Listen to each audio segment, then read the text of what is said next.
কোনো কিছু পাওয়ার আশা নয়, শুধুই বিবেকের তাড়নায় ছাত্র জনতার গণঅভ্যুত্থানে টিনের ব্যারিকেড তৈরি করে স্বৈরশাসকের গুলির সামনে প্রতিরোধ গড়ে তোলেন স্যানিটারি মিস্ত্রি নাসির খান। পুলিশের বন্দুকের সামনে জীবনের পরোয়া না করে ঢাল হয়ে দাঁড়ান তরুণ তাজা প্রাণগুলোকে বাঁচাতে। আন্দোলনের সেই দিনগুলোর স্মৃতিচারণ করেছেন ইন্ডিপেন্ডেন্ট টেলিভিশনের সঙ্গে। আস্তে আস্তে আমরা যখন কারণ বাজার দিকে আগাতে থাকি, তখন কারণ বাজারে আমার চোখের সামনে একজনে গুলিবিদ্ধ হয়। সেটা মানে আমার ওই মুহূর্তটা আমি আসলে ভুলতে পারবো না। ছবিটি প্রতিরোধের, স্বৈরশাসকের বিরুদ্ধে এক নির্ভীক যুবকের দুর্বার আন্দোলনের সাক্ষী। আরামবাগের বাসিন্দা নাসির খান ছিমছাম গড়নের মানুষটি পেশায় স্যানিটারি মিস্ত্রি, সম্পৃক্ত নন কোনো রাজনৈতিক দলের সঙ্গে।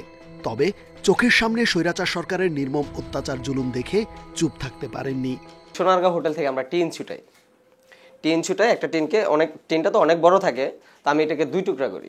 টিয়ার সেল, তারপর হচ্ছে সাউন্ড গ্রেনেড, তারপর হচ্ছে রাবার বুলেট, এগুলো যখন ছুটতেছিল সেইটাকে আমরা মানে ফিরানোর জন্য, প্রতিরোধ করার জন্য ওইটা দিয়ে আর কি ঢাল বানাই আমি সামনের দিকে আগাতে থাকি। ছাত্র জনতার আন্দোলনের চুম্বকের মতো টেনে নিয়ে যাওয়া মানুষটি দেশকে ভালোবেসেই নানা শ্রেণী পেশার মানুষের সঙ্গে নেমে এসেছিলেন রাজপথে।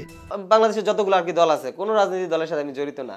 ওই জালনার ভিতর থেকে গুলি লাগার পর একটা বাচ্চা মারা যায়, এরপর থেকে না আমি আসলে এলাকার বাইরে তখন এই শুরু করি যে আন্দোলনে অংশগ্রহণ করার জন্য। ওই সময় আসলে মাথার ভিতরে ঢোকে না যে গুলি লাগলে আমার কি হবে বা আমি আহত হলে কি হবে, ওই জিনিসটা তখন আর কাজ করে না আমার ভিতরে। সামনে থেকে জুলাই আগস্ট আন্দোলনে সাহস জুগিয়েছিলেন নাসির। আহত হয়েছিলেন ঠিকই, তবে পরোয়া করেননি মৃত্যুর মতো শেষ পরিণতিকেও। ওই যুদ্ধের মতনই হবে। আমি মনে করি যে যুদ্ধ তো আমি কখনো দেখি নাই, হয়তো আমি যুদ্ধে অংশগ্রহণ করে আমিও মারা গেছি। আমি ভাবছিলাম তো হাঁটু ভেঙে গেছে, যার কারণে আমি ভয়ে আমি এক্সরে করি, কিন্তু ওই দিন বুঝতে পারিনি আমি কতটুকু আহত হয়েছি। রিমান্ডে পিটাইলে যেরকম ব্যথা হয় শরীরের ভিতরে, আমি সেই ব্যথাটা অনুভব করতেছিলাম, প্রতিটা জয়েন্টে ব্যথা। কোনো প্রত্যাশা থেকে নয়, অন্যায় অত্যাচারের প্রতিবাদী আন্দোলনে অংশ নিতে উদ্বুদ্ধ করেছে নাসির খানের মতো খেটে খাওয়া এক সাধারণ মানুষকে।